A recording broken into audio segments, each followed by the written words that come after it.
Iya! Anak! Anak, magpapaliwanag si Papa. Ba't ka nalilimos dun pa? Ano ba yung ginagawa mo?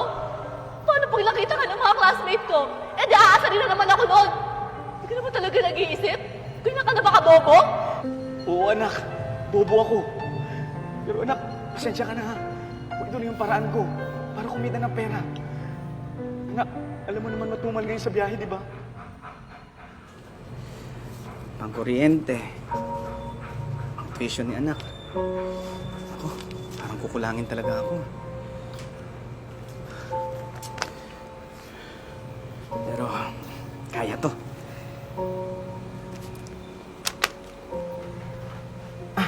Anak! Baon mo.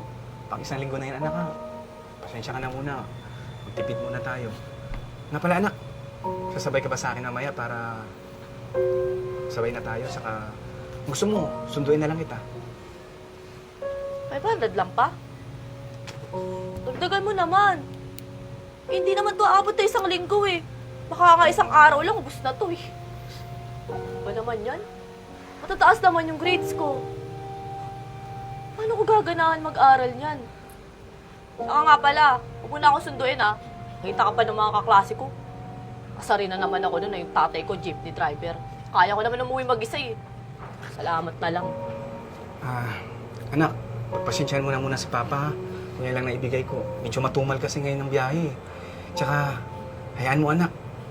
Makakaraos din tayo, balang araw. Ha? Wala nagsabi, di mo naman natutupad eh.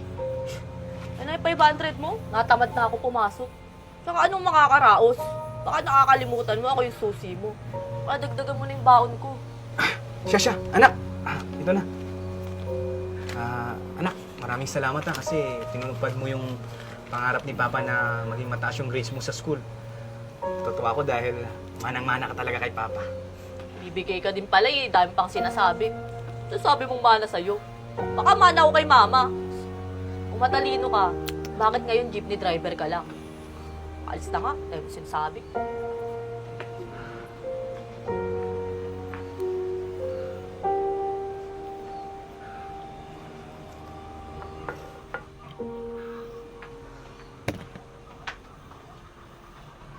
Ano ba yan?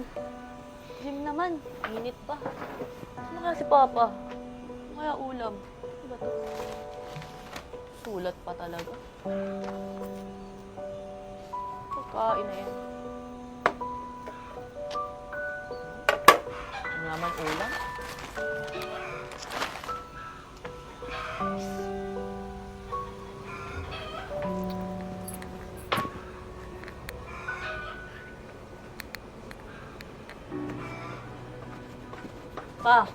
Pagising! Anak, andiyan ka na pala. Pasensya na, nakatulog si Papa eh. Anak! Ito pala yung baon mo, tsaka pagkain mo, ito na rin. Kailangan yan. Sangyup kami ng mga tropa ko mamaya. Anak, samgyup, di ba mahal yun? Anak, sana yung perang binibigay ko sa'yo, sa maayos mo sana dalhin. Mahirap kumita ng pera ngayon eh. Oo na! Putak ka ng putak eh. Dami mo laging sinasabi. Nga pala, di ba sabi mo bibilang mo akong bagong cellphone? Tingnan mo, puro scotch tape na. Nakasar ako ng mga kaklase ko sa school. Oo na! Alam ko namang di matutupad eh. Puro ka lang paasa ng paasa sa akin. Pangako ng pangako, hindi naman nangyayari. Anak, ganito. Ayan mo, sa katapusan, bibilan kita ng bagong cellphone. Ha? Ako talaga siya oh. Bastahan tayo. Hindi mo rin matutupad dyan. Alis na nga.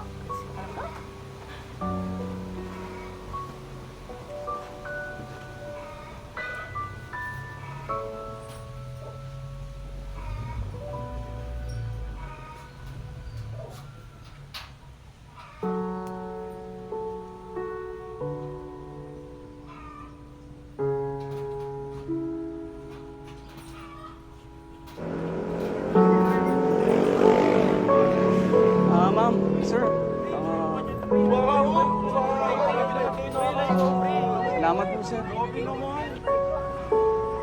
Saan? Napala mo.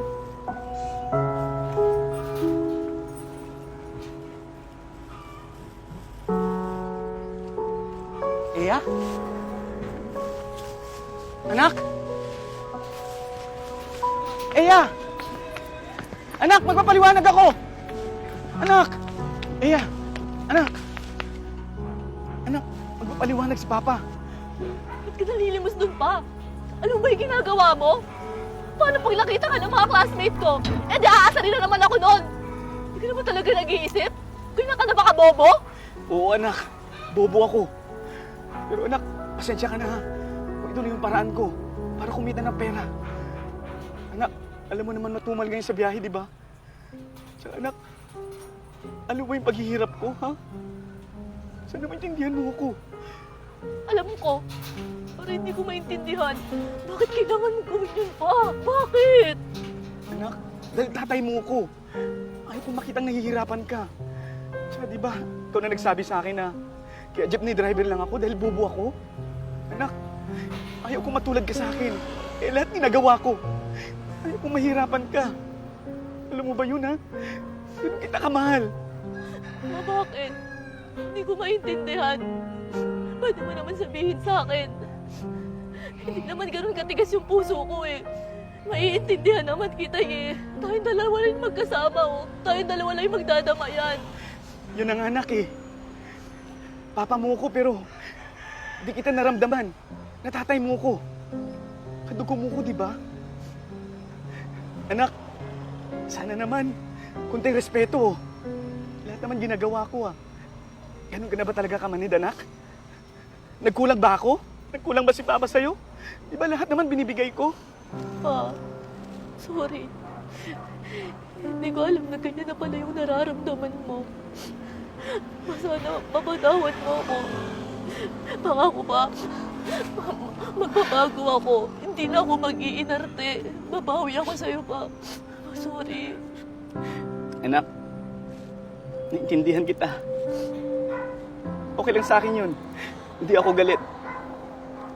Alam mo anak, gusto ko lang matauhan ka na mali yung ginagawa mo. Ha? Mahal kita anak. Sorry pa.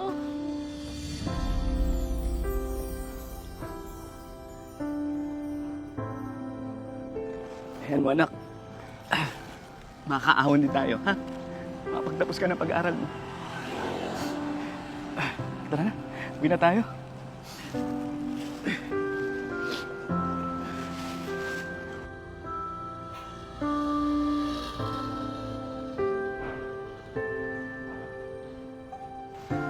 Anak, ganda ng bahay mo ah. Maliwalas. Hindi sa akin to pa. Sa atin to. Simula ngayon, dito ka natitira. Huwag ka nang magdadrive ng jeepney. Naku anak, maraming salamat. Ako dapat magpasalamat sa'yo. Kasi ikaw yung dahilan kung bakit ko nagawa lahat to. Kaya maraming salamat pa. Anak, maraming salamat din dahil tinupad ng Diyos yung pangarap mo.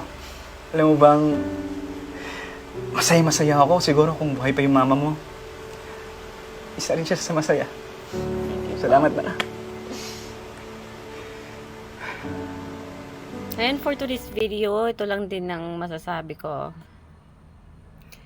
Nakakalungkot ang video na to kasi nga anak mismo ang nanguhusga sa sariling magulang. Alam nyo, napakasakit. Kasi lahat ng magulang gagawin lahat para sa kapakanan ng mga anak. Para mabigyan ng magandang buhay ang anak. Pero yung iba, pag gusto nila makukuha agad. Hindi nila alam kung gaano kahirap ng magulang. Kaya napaka-shorten nyo kung may mga magulang kayo na handang ibigay lahat ng pangangailangan nyo. Kaya for today's video, kung nagustuhan ng video na to, huwag mo kalimutan i-share and i-follow na rin ako. Have a good day.